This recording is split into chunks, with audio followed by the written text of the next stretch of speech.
All right, morning. Here we are in the lab, and I've got behind me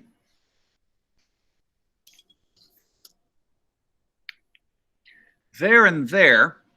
We've got two dishes that hold about 1.5 liters, and they've had embryos developing in them for about 17 hours. And one of them is a control. They're developing in plain artificial seawater that I prepared as cleanly as I could. The other one, the one on your left, I added a small dose of this stuff. This is nickel sulfate solution because nickel is known to mess with embryonic development. Or I shouldn't say it's known, because that is, after all, what we're going to test.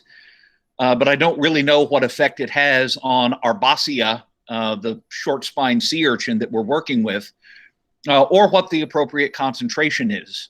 But I want to see what kind of effects we get. And what I'm going to do is make some wet mounts. And what you're going to do is look at these embryos and count how many are in each developmental stage. And if you don't remember what the stages are supposed to look like, we looked at some on a prepared slide yesterday, and that footage is up on YouTube. So just to show you what I'm up to, these eggs are big enough that you don't want to squash them under an ordinary cover slip. So I've got some Vaseline that I've just dabbed on my finger. And I take a cover slip. There's actually a cover slip there. And I'm going to scrape off a little of the Vaseline onto the four edges of the cover slip.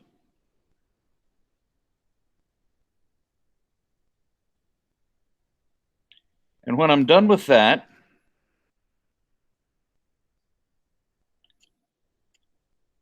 I end up with a thin ring, or a square anyway, around the edges of the cover slip, and I don't need to use much.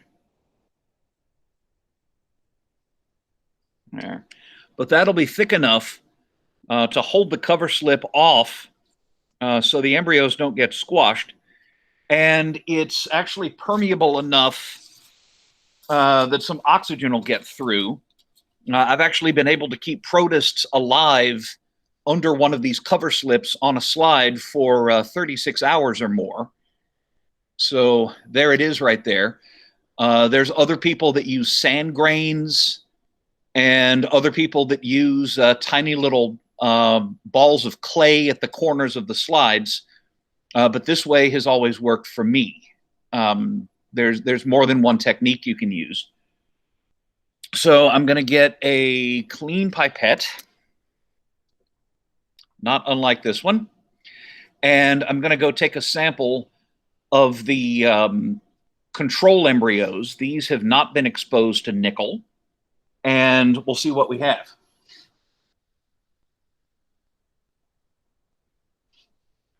I'll put that on a slide. Hope I got some.